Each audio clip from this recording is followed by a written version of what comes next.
నమస్తే, welcome to I dream social spotlight with కవిత.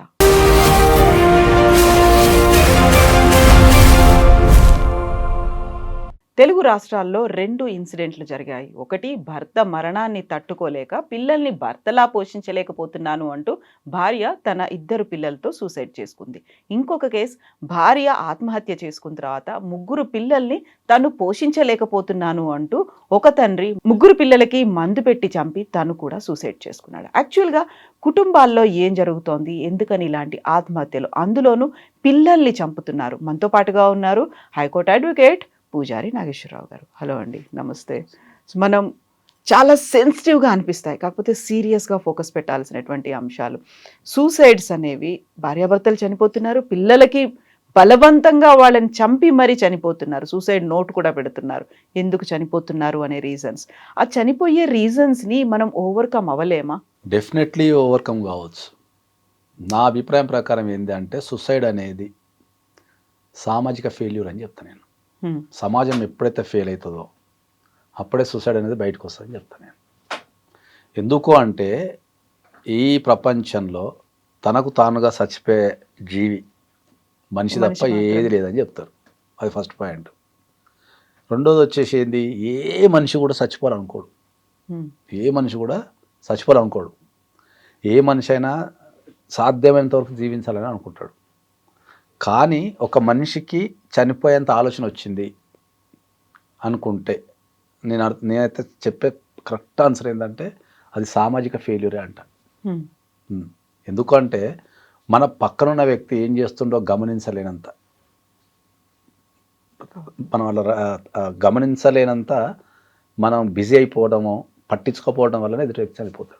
ఒక్కోసారి ఇది రివర్స్ అవుతుంది కదా, మనం ఓవర్గా గమనిస్తాం, వాళ్ళ ఇంట్లో ఏం జరుగుతుందో తొంగి చూస్తాం, అదంతా కూడా వాళ్ళ ఇంట్లో గొడవలు అయ్యాడమో లేకపోతే దాడి చేయడం జరుగుతుంది, ఆత్మహత్య జరగదు అప్పుడు. అవును, అప్పుడు నువ్వు ఒక వ్యక్తిని ఓవర్గా బంధించినావు అనుకో, వాడు పారిపోవడం చేస్తాడు, దాడిని చేస్తాడు.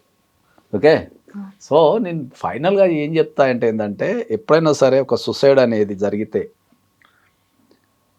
ఒక వ్యక్తి సూసైడ్ ఎప్పుడు చేసుకుంటాడు అంటే ఏంటంటే, నా బాధ వినేవాళ్ళు ఎవరూ లేరు అనే ఒక స్టేటస్కి వస్తారు వాళ్ళు. నా బాధ వినేవాళ్ళు ఎవరూ లేరు కాబట్టి కానీ బతకడం వల్ల ప్రయోజనం ఏముంది అని ఒక స్టేటస్కి వచ్చి చనిపోతారు.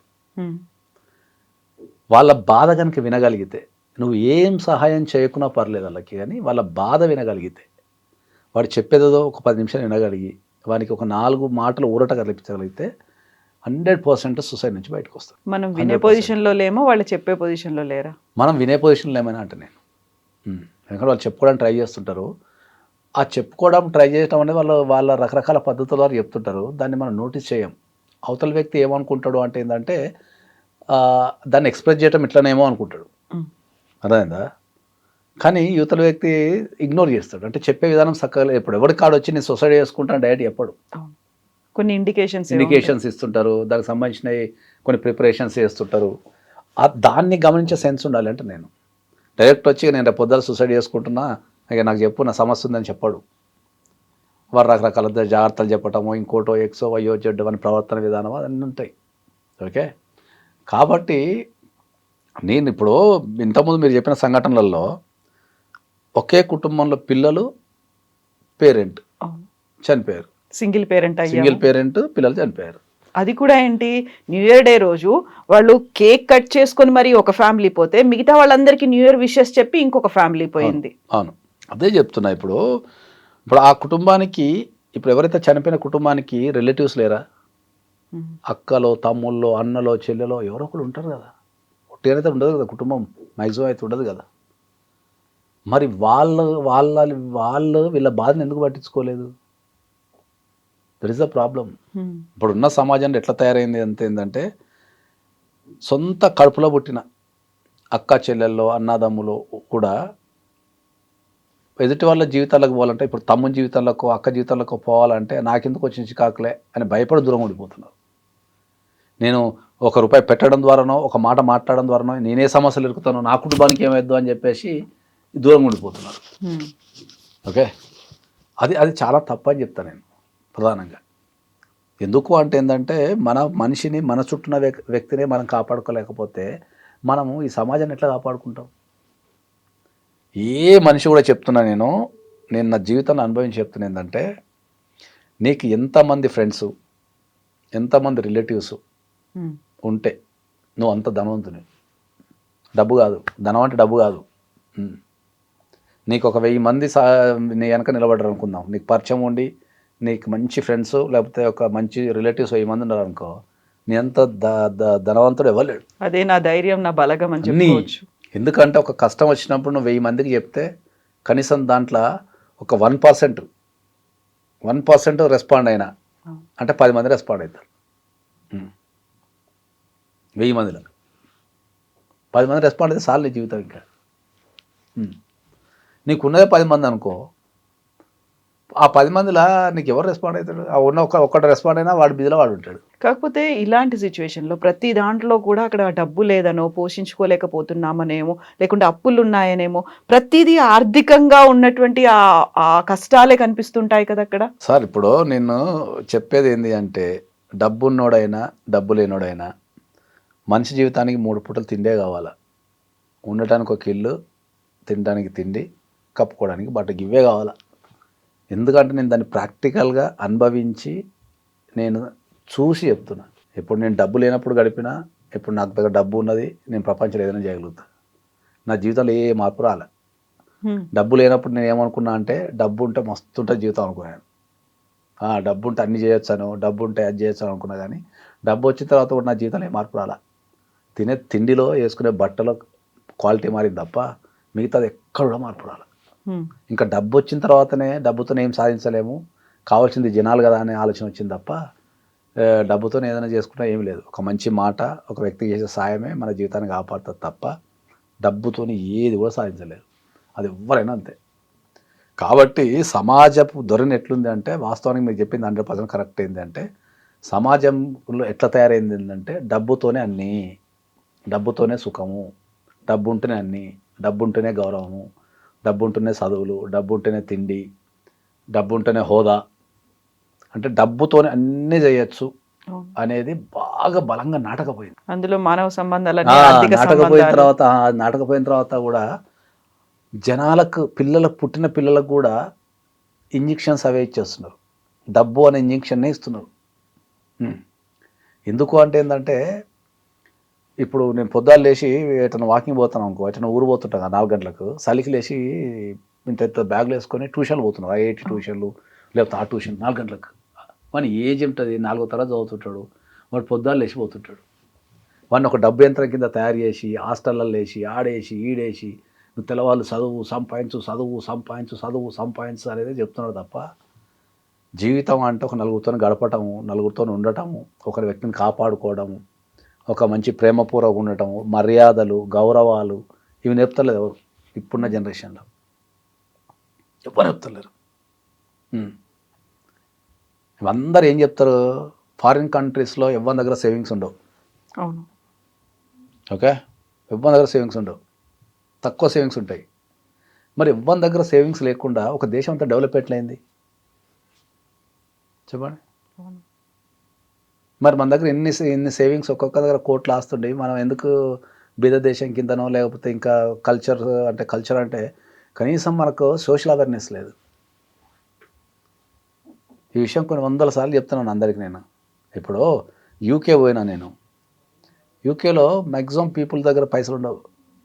వాళ్ళు ఏ రోజు ఖర్చు పెట్టుకుంటూ తినేస్తారు. ఒక 1000 రూపాయలు మిగిలితే వెకేషన్ పోతారు, ఎంజాయ్ చేస్తారు, వీకెండ్స్ అని అవని మంచిగా గడపటము, మంచిగా అది ఉండటము ఉంటుంది వాళ్ళకి లైఫ్. పిల్లలు కూడా అదే నేర్పిస్తారు. అక్కడ తల్లిదండ్రులు ఎవరికి పిల్లలకు ఆస్తులు ఇవ్వరు. 18 years రాగానే మెడలు పట్టి నొక్కేస్తారు. వాడు కూడా తల్లిదండ్రుల మీద ఏమి హోప్ పెట్టుకోడు. వాడికి నచ్చిన పని చేసుకుంటే వాడని ఎదుగుతాడు, లేకపోతే నచ్చినట్టు వాడు పాటలు పాడుకుంటానో లేకపోతే చదువుకుంటానో లేకపోతే జాబ్ చేసుకుంటానో గడుపుతాడు తప్ప, నా తండ్రి ఇస్తాడు ఆస్తులు, నా తల్లి ఇస్తుంది ఆస్తులు, లేకపోతే నా తరతరాల నుంచి ఆస్తులు వస్తాయని ఆశ ఎవరికి ఉండదు అక్కడ. మరి అవి ఎందుకు డెవలప్మెంట్ అయినాయి, మనం ఎందుకు కాలే? మనం దాచుకోవాలా, సంపాదించింది దాచుకోవాలా అనే ఊహలో మనం ఉన్నాం. భగవద్గీత పుట్టింది భారతదేశంలో అయినా, ఓకే, పాటించేది ప్రపంచ దేశాలు. నేను మీరు రాసి పెట్టుకోండి.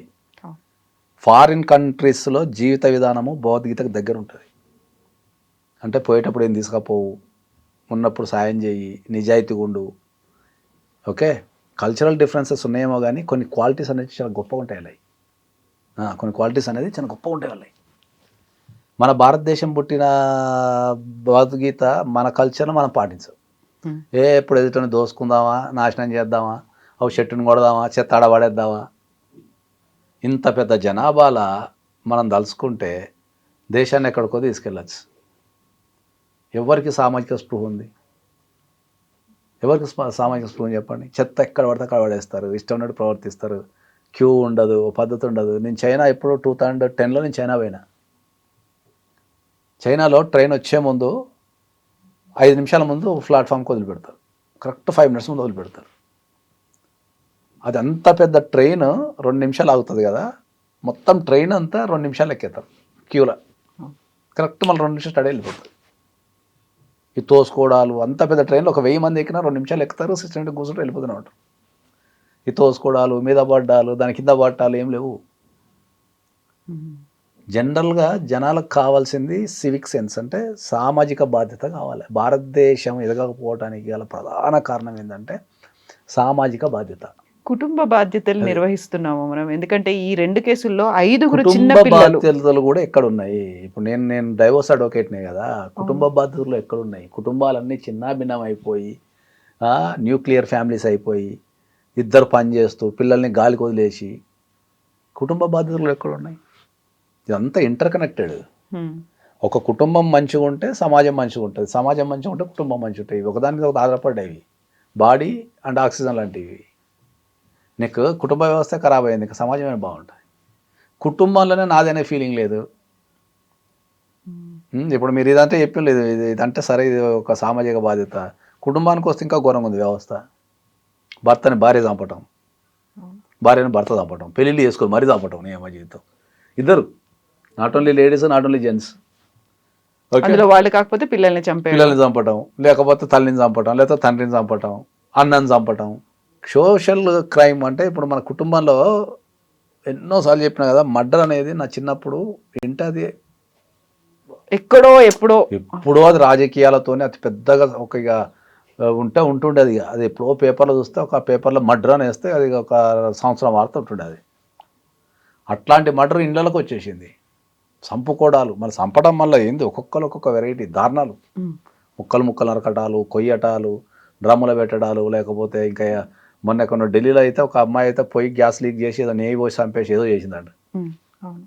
ఒక మనిషిలో సంపాలన కూరత్వం ఎప్పుడు వస్తుంది అంటే ఏంటంటే, వాళ్ళు సామాజికంగా బలహీనలు ఉన్నప్పుడు, వాళ్ళకు సామాజిక సంబంధాలు అనేటివి బలంగా లేనప్పుడు, అంటే వాళ్ళు ఎక్కువ మందితో గడపలేనప్పుడు, వాళ్ళకి ఎక్కువ మంది లేనప్పుడు వాళ్ళకు చంపాలని కానీ చావాలని కానీ అనిపిస్తుంది. నీకు ఒక 1000 మంది తెలిస్తే చంపలేవు. ఎందుకు చంపలేవు? అయ్యో వీళ్ళు ఏమనుకుంటారు, వాళ్ళు ఏమనుకుంటారు, అయ్యో అయ్యో ఉంటుంది. నువ్వు ఆ 1000 మందితో చర్చించినప్పుడు ఎవడో ఒకడు అట్లాంటి ఆలోచనలు మానుకో అని చెప్తాడు. ఏదన్నా నాకు తిక్కలేస్తుంటే ఏం పిచ్చి మాట్లాడుతున్నావు అంటాడు. నీకు ఎవ్వరు లేరనుకో, నువ్వు తీసుకున్న డెసిషన్ కరెక్ట్ అనిపిస్తుంది. లోన్లీనెస్తో నువ్వు తీసుకున్న డెసిషన్ కరెక్ట్, దీనికి ఇద్దప్ప మార్గం లేదు, ఇంకెవడు నా మాట్లాడు అనే ఫీలింగ్ వచ్చేస్తాం. ఇంకేం కనిపించట్లేదు, ఏం కనిపించలేదు, నేను చంపడం తప్ప అని. రిలేషన్షిప్లో చంపుకోవడం ఎందుకు? ఈ చిన్న లాజిక్ మిస్ అవుతుంది ప్రపంచం. అసలు చిన్న లాజిక్ మిస్ అవుతుంది. నీకు ఒక వ్యక్తితో పడలేదు అనుకుందాం, రాత్రి బట్టలు చదువుకొని పారిపోరాడు, బతకలేవా? ఇప్పుడు జైల్లో బతికే బదులు నువ్వు ఒక వ్యక్తిని చంపి సమాజం ముంగట ఒక దోషిగా ముద్రించబడి ఆ జైల్లో చిప్పకూడదు తిని, ఆ 4 గోడల మధ్యలో ఉండి చిప్పకూడదు తిని జీవితాంతం కుమిలిపోయే బదులు, ఒక వ్యక్తినితో నువ్వు కలిసి బతకలేనప్పుడు ఓ బట్ట చదువుకొని రాత్రి ఒక దేశం పోతే, దేశం అంటే ఐ మీన్ మహారాష్ట్రనో పంజాబ్ గుజరాత్ ఎడుకోపోతే 3 పూటలు తిండి పెట్టరా? ఎడబోయి పని చేసుకున్న 3 పూటలు తిండి పెడతారు కదా. దానికి నువ్వు చంపి దోషి కింద నిర్ధారించబడి ఆ జైల్లో చిప్పకూడదని ఈ సమాజానికి నువ్వు ఏం మెసేజ్ ఇస్తున్నావు? ఈ చిన్న లాజిక్ కూడా ఎందుకు మిస్ అవుతున్నారు వీళ్ళు? ఓ పోలీస్ వ్యవస్థ ఉంది, ఓ కోర్టు ఉంది, సమాజం ఉంది, వీటన్నిటిని కాదని చెప్పేసి నువ్వు చావటానికో చంపటానికో ఎందుకు సిద్ధపడుతున్నావు? ఎందుకు సిద్ధపడుతున్నావు అంటే సమాజమే ఫెయిల్ అయింది. ఆ ఫెయిల్ అయిన సమాజం నుంచి ఉద్భవించేటి ఆత్మహత్యలు, హత్యలు పెరగడానికి కారణం ఏంటి అంటే సమాజం అనేది ఫెయిల్ అయింది కాబట్టి హత్యలు, ఆత్మహత్యలు, నేరాలంటివి పెరుగుతాయి. Thank you so Right. Much అండి. Thank you.